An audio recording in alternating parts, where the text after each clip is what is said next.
My name's Josh, and I'm going to tell you what the 5 habits are that all successful investors have in common. And if you adopt these habits, then you'll be investing like a pro in no time. These habits build upon each other, so make sure that you watch them all in order and take notes. And with that, here we go. The first habit is thinking long term. Warren Buffett gave the example of owning a farm. He asked the audience, if you live on a farm, do you go out every day or week to look at how tall the corn has grown?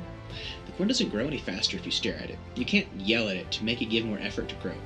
He goes on to say that owning a farm, some years, corn prices are going to be good, and other years they're going to be bad. The fact is that it's a long-term investment. This is the same with the stock market. You can't make your investments grow any faster by staring or yelling at them.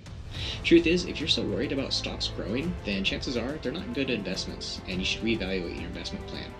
You do have a plan, right? Investing long-term requires a plan, so if you don't already have one, start there. The second habit is building investing discipline.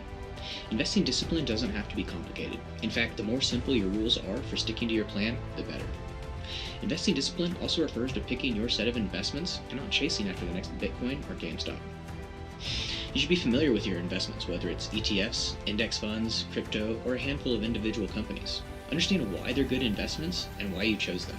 Don't ditch your familiar and proven investments for the newest, hottest thing that's blowing up all over Wall Street bets.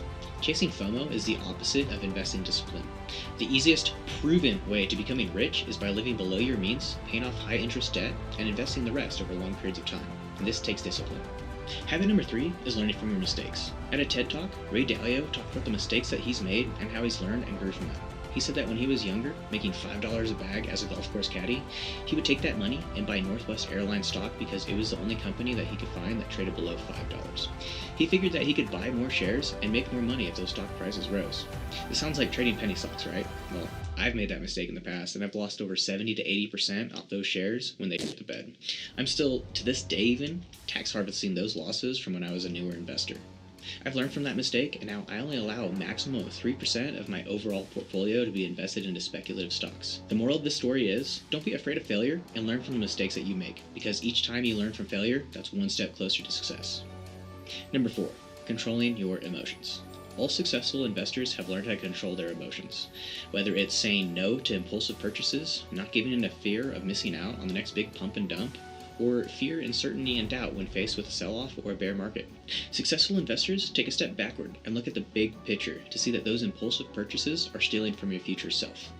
They know that trying to time the market is an easy way to lose money, and they know that bear markets are just part of the stock market cycle, and with a long-term plan, those bear markets are actually buying opportunities for those solid stocks that are now on sale. Another thing that successful investors do is realize when they're being greedy and know how to take a step back. Although chasing rallying stocks can get your heart pumping when you see a large gain, it'll break your heart when that same rally sells off and you lose it all. Successful investors know how to take profits instead of giving in to that quick money dopamine hit. If you're still here, this is probably the most important habit, and that's being a lifelong learner. Constantly learn. This could be from books, videos, podcasts, online courses, or whatever. I work about 50 to 70 hours each week, and I still watch videos as I'm getting ready for work, or listen to podcasts as I drive to and from work. I'm always learning new things each week. Successful investors, or even just successful people, are always learning new things. I don't care if you have a finance degree, there is still so much more to learn about investments, the stock market, dividends, options trading, or whatever. The schools aren't going to teach you that. For most people, the school systems don't teach financial literacy, so this is something that you're going to have to take action and learn for yourself. I hated school growing up, but I absolutely love learning about investing. If you like this video, then subscribe and share it with other people who need it. And then watch this video next to learn the 9-step process to achieving financial freedom.